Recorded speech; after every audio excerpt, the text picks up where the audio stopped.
నా పేరు doctor కొట్టేచరయ్య, retired principal మరియు కర్నూలు జిల్లా బీజేపీ అధికార ప్రతినిధిని కూడా.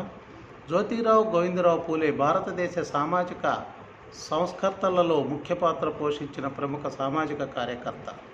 వీరు సార్వజనిక విద్యను విస్తృతం చేశారు మరియు దళితుల, శూద్రుల హక్కుల కోసం పోరాడిన యోధుడు.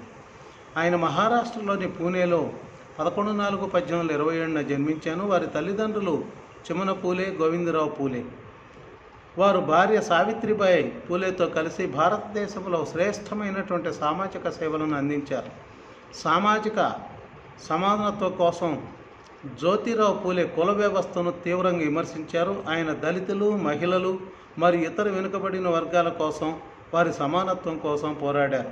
ఆయన బ్రాహ్మణాధిపత్యాన్ని ప్రశ్నిస్తూ హిందూ ధర్మంలోని అసమానతలను సవాల్ చేశారు. గులాంగిరిని తీవ్రంగా ఖండించారు. 1848లో జ్యోతిరావు పూలే భార్య సావిత్రిబాయి పూలేతో కలిసి మహారాష్ట్రలో దేశంలో మొట్టమొదటి బాలికల పాఠశాలను స్థాపించారు. ఇది ఆనాడు ఒక విప్లవం. అలాగే పగలు పనిచేసే కార్మికులకు, ఇతరులకు రాత్రి పాఠశాలలో కూడా నడిపేవాడు. నిజంగా ఇది చాలా గర్వించదగ్గ విషయం. అలాగే స్త్రీలు కూడా చదువుకోవాలి, సమాజంలో స్వతంత్రంగా జీవించాలనే ఆలోచనకు పూలే దంపతులు మద్దతు తెలిపారు.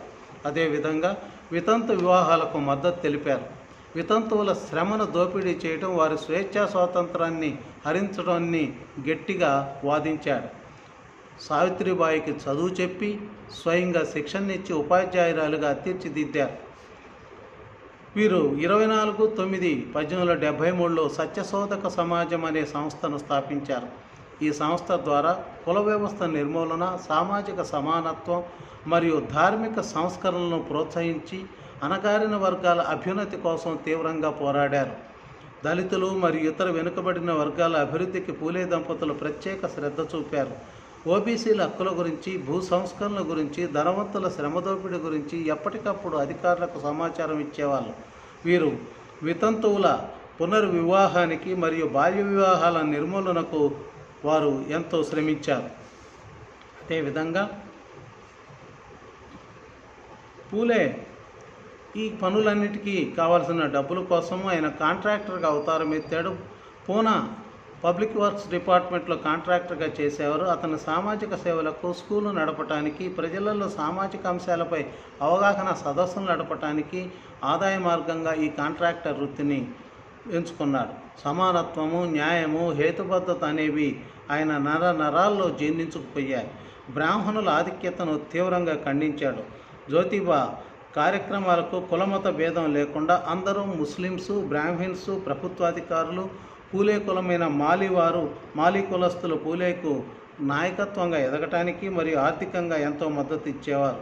జ్యోతిబా పూలే కార్యక్రమాలు రాబోయే తరాలకు ప్రేరణగా, మార్గదర్శకంగా ఉండేవి. తర్వాత వచ్చిన సంస్కర్తలందరూ ఆయన అనుసరించిన వారే. పూలే గారి ఐడియాలజీ డాక్టర్ అంబేద్కర్పై బాగా ప్రభావం చూపింది. అదేవిధంగా వారిపైన గౌరవంతో పూలే గారికి అనేక విద్యా సంస్థలు, సాంఘిక సంస్థలు, రోడ్లు, భవనాలకు వారి పేర్లు పెట్టారు. వారి జయంతిని పూలే జయంతిగా మహారాష్ట్రలోనూ ఇతర రాష్ట్రాల్లోనూ జరుపుకుంటున్నారు. సాంఘిక సంస్కర్త విఠలరావు కృష్ణాజీ వండేకర్ పూలే చేస్తున్నటువంటి ఈ దురాచారాలపై పోరాటానికి ఆయనకు మహాత్మా అని బిరుదు కూడా ఇచ్చారు.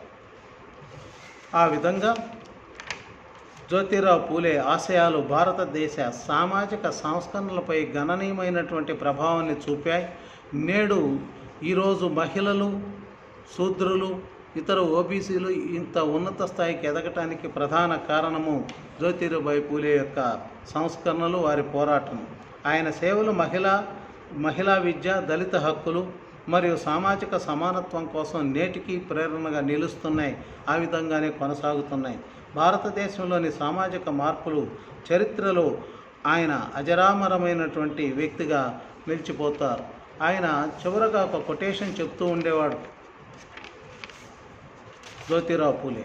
విద్య లేనందున జ్ఞానం నశిస్తుంది, జ్ఞానం లేనందున నైతికత నశిస్తుంది, నైతికత నశించినందున అభివృద్ధి నశిస్తుంది, అభివృద్ధి నశించినందువల్ల సంపద నశిస్తుంది, సంపద లేనందున శూద్రులు నశిస్తారు అని విద్య యొక్క ప్రాముఖ్యత గురించి జ్యోతిరావు పూలే, సావిత్రిబాయి పూలే తరచుగా చెప్తుండేవాళ్ళు. దాన్ని గమనించి మరి నేటి తరం కూడా వారిని ఆదర్శంగా ముందుకు సాగాలని కోరుకుందాం.